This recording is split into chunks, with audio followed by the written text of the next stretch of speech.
पांच से छह जगह में टफ फाइट है, अगर वो मैनेज हो जाता है तो बाकी जगह मतलब शिंदे इन तीनों को मिला करके हाँ, मतलब उसमें कांग्रेस भी शामिल हो जाएगा, बाकी शामिल होकर दूसरे लोग बना सकते हैं 7 से 8 जगह। 20 से ज्यादा जगह भारतीय जनता पार्टी के नेतृत्व बनने की संभावना बन रही है।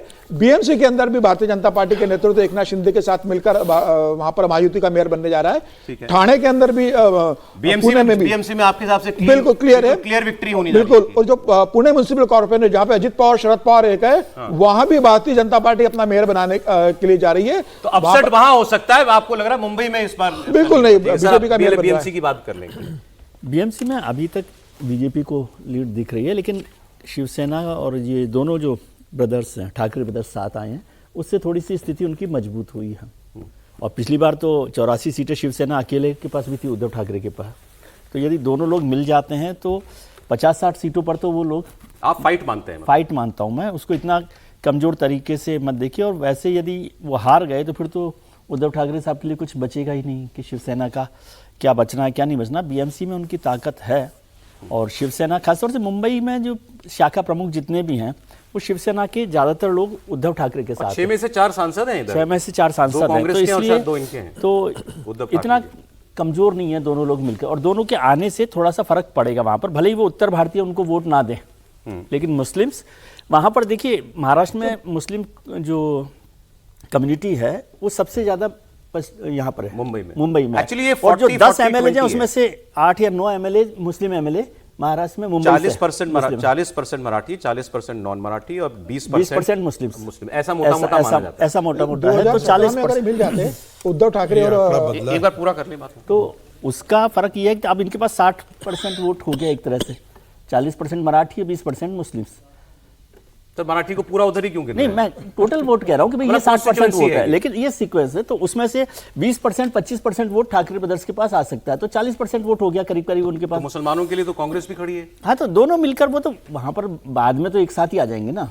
इसलिए कुल मिलाकर मतलब मैं ये कह रहा हूं कि कमजोर नहीं है कि बीएमसी में आप बीएमसी में लड़ाई मानते हैं। एक लाइन जोड़ देता हूं, 2017 में अगर ठाकरे बंधु एक हो जाते तो 116 सीटें दोनों जीत जाते मिलके, जिस हिसाब से दोनों का प्रदर्शन रहा था।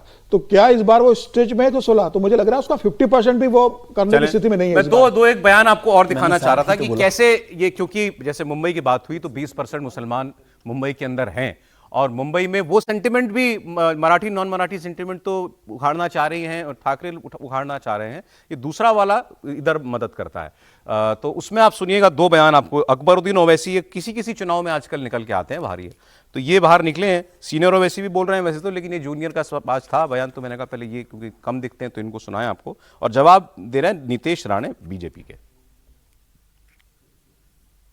सुन ले मोदी, सुन ले मोदी भक्तों, सुन लो सुनने वालों, ना मैं अपना कलमा छोड़ने तैयार हूं, ना मैं अपनी कुरान छोड़ने तैयार हूं, ना मैं अपनी शरीयत छोड़ने तैयार हूं, ना मैं अपनी मस्जिद छोड़ने तैयार हूं, ना मैं अपना हिजाब छोड़ने तैयार हूं, ना मैं अपनी बस्ती छोड़ने तैयार हूं, ना ही मैं अपने मुल्क हिंदुस्तान को छोड़ने तैयार हूं। ये मुल्क मेरा था, मेरा है, मेरा रहेगा। मैं इस घर का किराएदार नहीं हूं, मैं इस घर का मालिक हूं। जितना ये मुल्क मोदी का है उतना ही ये मुल्क अकबरुद्दीन ओवैसी का भी है।